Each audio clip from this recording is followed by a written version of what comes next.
Vea, pues nos habíamos quedado en la fundación de la Asociación Internacional de Trabajadores. Había intentado introduciros de forma muy básica. Si cualquiera de vosotros quisiera que expliquemos un poco mejor cualquier ideología, a mí me apasionan, ¿vale? A mí me gusta mucho la filosofía. Entonces, preguntadme, por favor, ya sea en clase o en el recreo, si queréis decirme, "Oye, pero ¿qué es eso de, por ejemplo, luego hablaremos de fascismo?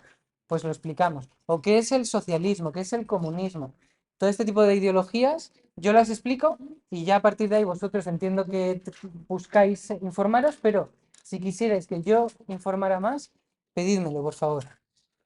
Bueno, habíamos dicho que era marxismo, se llama también socialismo científico, socialismo, bueno, socialismo materialista, materialismo histórico y el anarquismo. Los dos se habían unido, habían hecho una, por juntar esfuerzos, ¿no? Habían hecho esta Asociación Internacional de Trabajadores en el 64. Las dos corrientes, pese a que se habían unido esfuerzos, tenían fricciones, no, no tenían objetivos comunes.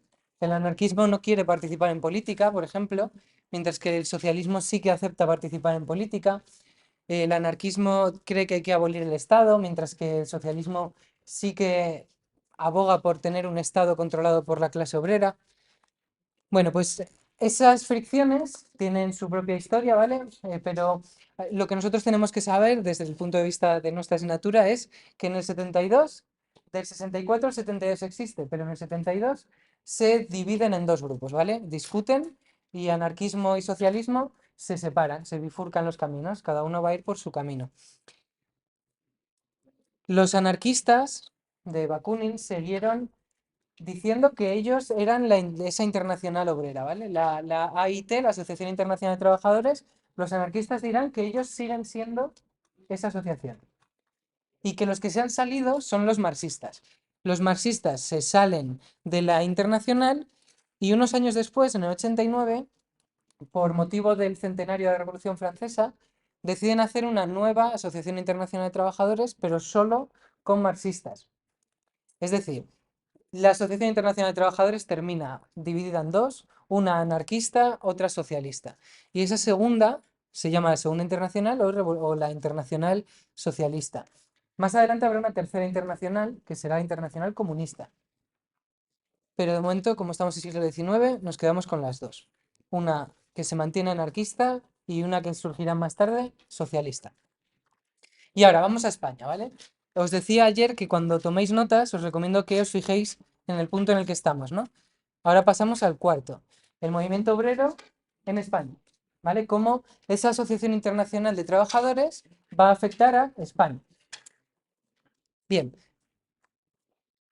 nosotros para hablar de movimiento obrero en España tenemos que hablar del 68 y de la Constitución del 69, porque permite la libertad de asociación, con lo cual los partidos del movimiento obrero se legalizan. Vale.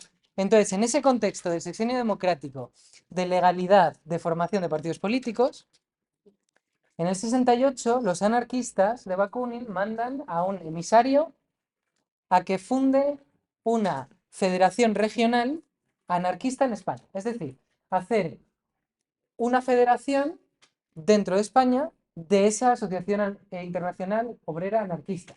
¿Vale? Traer la Asociación Internacional del Trabajo, la AIT, a España. Bien. Con motivo anarquista, es decir, que defiendan la ideología anarquista. Bueno, se hacen dos locales, dos secciones, vamos con dos locales, uno en Madrid y otro en Barcelona. Y un poco después, en el 71, Marx envía a un enviado suyo, en este caso era su yerno, que se llama Lafarque, bueno, siento mucho por mi pronunciación, no voy a intentarlo ni siquiera, que lo que quiere es que esa asociación internacional, vamos, la AIT en España, no sea solo anarquista, sino que sea marxista. Es decir, hay una lucha por controlar la Federación Española de la AIT para que o bien unos quieren que sea anarquista, otros quieren que sea marxista. Bueno, pues esta lucha entre anarquistas y marxistas es lo que va a marcar el movimiento obrero aquí en España. ¿Vale? Anarquismo y marxismo van a ir por vías distintas, van a estar por separado. Lo que se funda en España va a ser una federación española o sección española de la AIT. AIT, Asociación Internacional de Trabajadores. Bien, ¿puedo continuar? Bueno, si queréis saberos el nombre, yo me aprendería más el de Fanelli, que es el de la foto de arriba, que el de Paul Lafargue. Fanelli va a ser va a influir más en España. Bueno, Lafargue era el yerno de Marx, es decir, es el que quiere que en España se extienda el marxismo, pero que ha llegado tarde, ¿no? Ha llegado después de que hubiera venido Fanelli a promover el anarquismo. Lafargue va a crear una nueva sección que se va a llamar la Nueva Federación Madrileña. ¿Por qué? Pues porque esta nueva Federación Madrileña va a ser marxista. Voy a repetir un poco la situación. Bakunin, es decir, el anarquista, manda a España a un emisario que se llama Fanelli para que funde una federación. Pensad en las federaciones de los deportes, ¿no? Una federación al final es una institución que trata de fomentar algo, ya sea un deporte o una ideología política, en un lugar. Bueno, pues se hace una federación para promover el anarquismo en España, el movimiento obrero anarquista. Más tarde se envía a un yerno de Marx para que promueva otra federación, que es esta nueva federación madrileña de corriente marxista. Bien, en esa federación madrileña va desde el principio a participar Pablo Iglesias Pose. Pablo Iglesias Pose es el fundador del Partido Socialista Obrero Español en España. ¿Vale? Es el que luego va a fundar el Partido Socialista Obrero Español.